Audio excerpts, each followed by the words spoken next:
a year ago at this very convention, we had a long talk about Star Wars Detours. Yeah. And right after that came a big announcement. I know. Yes. Well, I mean, we've had exactly this conversation, but Kathy Kennedy, when she took over the brand and when they sold it to Disney and had to consider the fact that they were going to make new movies, that it's not just the next 3 years of Star Wars, it's the next 30 years of Star Wars. And we started having that conversation of where do you introduce certain types of media? And especially because Detours is a sitcom in the Star Wars universe that's created by George Lucas, it gives it a different point of view, and the audience will receive it differently because it comes from him. Right. So the thought was, instead of putting Detours on the air for the next 3 years on like Nick or XD or one of those places where like 3 generations of kids would grow up seeing Darth Vader as this sort of bumbling middle management who, with his beleaguered CEO boss, they would be able to go into episode 7 not thinking about any of those things. Right. I had people tell me that they showed their kids Robot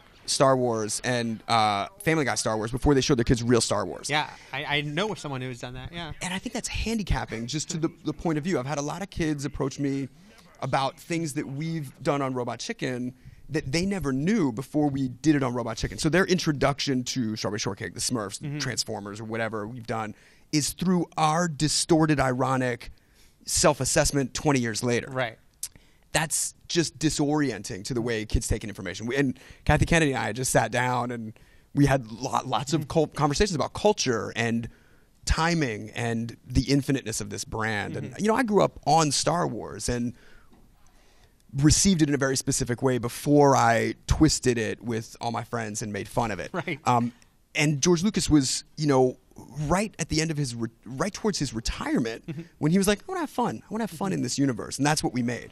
I do think there's a time where that show will be released. I just think that media is going to fundamentally change before it. Gotcha. You know what I'm saying? Yeah. You look at Netflix, you look at all of these VOD services, all of these downloadable content sites, these places where you buy an entire season of a show. We've got 39 produced episodes. You know what I mean? Yeah. You could do those in 5-episode blocks for $1.99. So it's out there. We'll get it at some point. I think it'll take the movies coming out before they feel like it's the right time to release this type of comedy.